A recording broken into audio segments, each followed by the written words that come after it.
Welcome to Flow Tricks. It's Ken. I know it's been a while. I've been doing a lot of shows.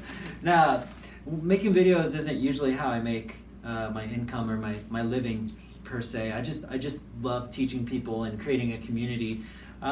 Most of it actually comes from performing. So there's times where when I get a lot of gigs, it's a good thing. It's a good thing, and it actually helps me make videos more because it's what kind of pays my bills. So I've been out doing a lot of shows. I actually met someone that was a fan of Flow Tricks while I was out there, and we jammed the whole night right before my gig. It was great. So I'll probably be meeting more people.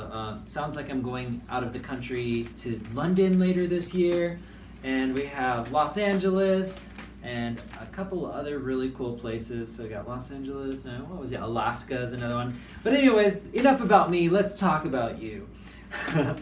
What have you been up to?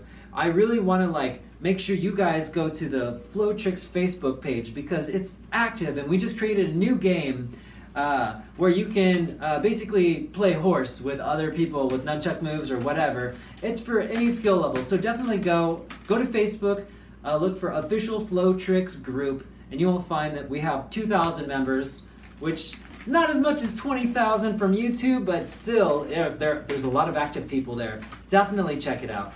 Today's technique is going to not be a technique at all. We're just going to work on some combos. The requirement is the rotor pass. I was really thinking about, when I do performances and whatnot, what really affects people is your ability to sell or to create presence with your motions instead of just being like wrist roll, whatever, bounce, just that pass, right? You didn't really notice that pass. So sometimes what it takes is to pause. For instance, if I'm talking too fast. If I'm talking too fast and I get all these really great ideas and all of this, it's really hard to tell what emphasis I'm putting on things. And sometimes when people are spinning nunchucks, it kind of feels the same way. They're just talking, and it's like, what's important is when you create emphasis and when you stop. And when my hand does this, it means something, right? Because if my hand was down here, it's just not the same, not for me. So my hand has to move. So the rotor pass is a very simple pass, right? But it is a little bit complex if you think about the way it stretches. I'm assuming you already know this. If not, look up my old videos for the rotor pass. What I just want you to think about is while you're spinning, the very first thing I want you to do is to stop and then go again. So basically, hold and go. Get used to this hold because with nunchucks, it's really easy to go into this steady state of flow. But if you think about it, if you're just using words, you do stop, like when you talk to someone. So when you're in your flow, sometimes it is good to stop and move and stop and move. I mean, I've gone over that a lot in the past, but I just want to emphasize that again. Make sure you stop, make sure you go, make sure you slow down, make sure you play with variances just like you would if you were talking. Because this is an art, and this is how you express yourself, right? So just make sure, it'd be just like if you drew a picture and you just made sure every single part of the picture had no white space. You wouldn't do that, right? You would create space. And so you create that also when you are spinning, and people will notice, and you'll also feel more dynamics when you actually do something. So we're gonna go to the rotor pass again. We're just gonna do a couple things here. You can go along with me. Rotor pass, okay? The next thing we're gonna do is we're gonna rotor pass, and we're gonna do a back-to-back wrist roll. Oh, if you don't know the back-to-back wrist roll, you can't do this part. That's okay. Back-to-back wrist roll, back to the rotor pass. So we're gonna do the wrist roll, and the moment it happens, we're gonna finish the wrap, which happens on the second part of the rotor pass, right there. So here, roll, let it roll across the back, flick it out, let it roll across the back again, and catch. And from the side again, it's here, back-to-back, catch. We're gonna roll it all the way around and catch it again. There. This looks a little dark. I think I'm gonna turn it up just a hair. Hopefully that works. All right, so here, back-to-back wrist roll, catch. Here, back-to-back wrist roll, and then finish the rotor pass. So we're kind of interrupting the rotor pass with an extra wrist roll. This is one way, so when you're not slowing down, it emphasizes it longer just because it's sitting out there in space longer. Now, if you can do a back-to-back wrist roll, let's also do a front-to-front wrist roll too. So we're gonna do the pass, back-to-back wrist roll here, pass it again to finish the rotor pass, and then front-to-front wrist roll here, catch, back-to-back, catch, front to front, catch, back to back, catch, front to front, catch. And drop it. So here, back to back, front to front. Now this is not easy because it's kind of coming in at an odd angle, so it's almost like a rip. When I do my front to front and I grab here and go to my back to back over here, sometimes I actually give it like a little bit of a flick. So right here, my hand flicks up and kind of initiates some extra speed for it. Okay, so variation 2 looks like this. Simple, we just added a throw this time. Variation 1 was front to front, back to back, front to front, back to back, and we can just do one or the other. We don't have to do it all.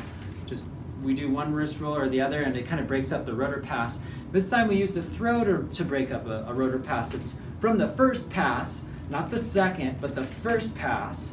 We're gonna flick it, and as our wrist turns up towards the sky, towards the ceiling, we're gonna lift straight up. And that's gonna cause it to fly in the air. Now, if your chuck is flying anywhere else besides straight up, it's because as you turn to launch, your hand moved a different direction. It really looks like this. And then we catch it. So here, as it turns, we just lift our hand and open it, and it'll fly out. So here, just lift our hand and open it, and it'll fly out. It's very easy to control as long as your hand only moves up as it's twisting. Just don't move it left or right or forward or backwards. Just be very careful about lifting it one direction. Easy way to do it too is if you have like a wall like this, you can stand right in front of your wall because your hand can't go any further into the wall, and just make sure you kind of keep it about the same distance as you lift it, and that's an easy throw. So here, throw. So we can go front to front, back to back, throw. Now the third option that we're gonna do is we're gonna kind of do the pass deeper into the body. So right now we're just passing through our hands. We have high grips right now. We're grabbing pretty close to the chain. As you do the first grip, when you go to the second one, kind of bring it into this bicep here. So it's a reverse grip, and we're just kind of pulling it up towards the bicep here to grab underneath this direction. So here, here, here, here. If I do it sideways, it's going to be here, and then I pull it in and stick my elbow straight out that direction. See that? So elbow not sticking out, elbow sticking out. Boom. And my hand is going to grab under there to pull it. So here, here. This is nice because, well, you have a few options. One of them is you can change directions really simply because you have two passes and it almost wants to cut across. So you can go into a horizontal pass. There's a lot of options available really because you're in a pass. So here, catch, and then just think of whatever you want to do. It's pretty close to your body, so doing like snake-like motions can work. You have a lot of options really. It's just a setup for something different besides this. So you're here, here, and then whatever you want. All right, the last one I want to show you is going to be, we're going to do the rotor pass again. But this time, we're going to, let's see, we already did the throw. What was the last one I wanted to show you? Oh yeah, we're just going to grab it in different points now. So we're going to do the rotor pass like we've been doing, but this time we're going to grab it here. So we're going to do the pass here, and we're going to do the second pass here. So the first part of the rotor pass is here, second part's here, third part's here, and then we're going to keep repeating fourth here. So here's one pass, two. You're going to notice it's going to switch because I'm only doing 3 different points. 1, 2, 3. We're basically turning it into an anti-spin, okay? So as this is moving counterclockwise, I'm choosing clockwise points. So like it's moving kind of this direction. And what it'll do, oops. What it will do is create like this really nice geometric spin. Some people will call it the anti-spin. Actually, most people will call it the anti-spin. But it looks really nice. Some people will even take 2 points. It'll be like, so you don't actually do the pass on the second point, but you drop it. So it's do the pass up and catch it down below. And in that way, you can always have the same pass, which is this pass is here, and the second pass is here. So if you do it that way, if you do If you do a pass every one, it's always going to switch because you're moving in an odd number. But if you do one here, then two there, 2 beats there, then it'll always be the same. This point will always be this pass. This one will always be the rollover, and that one will always be the catch. I usually just go with this. I usually do that just because it's consistent, but technically it might be better to just kind of work with all of it. You can do 4 points or whatever, but I just wanted to show you like this very simple move. There is a lot of variations. I mean, we haven't even tried to see what we could do horizontally yet, or vertically, or anything like that. And the thing is once you learn your move, you've just begun, you know? All the explorations I was just showing you, I've probably only done like a dozen times tops. I haven't even explored it that much.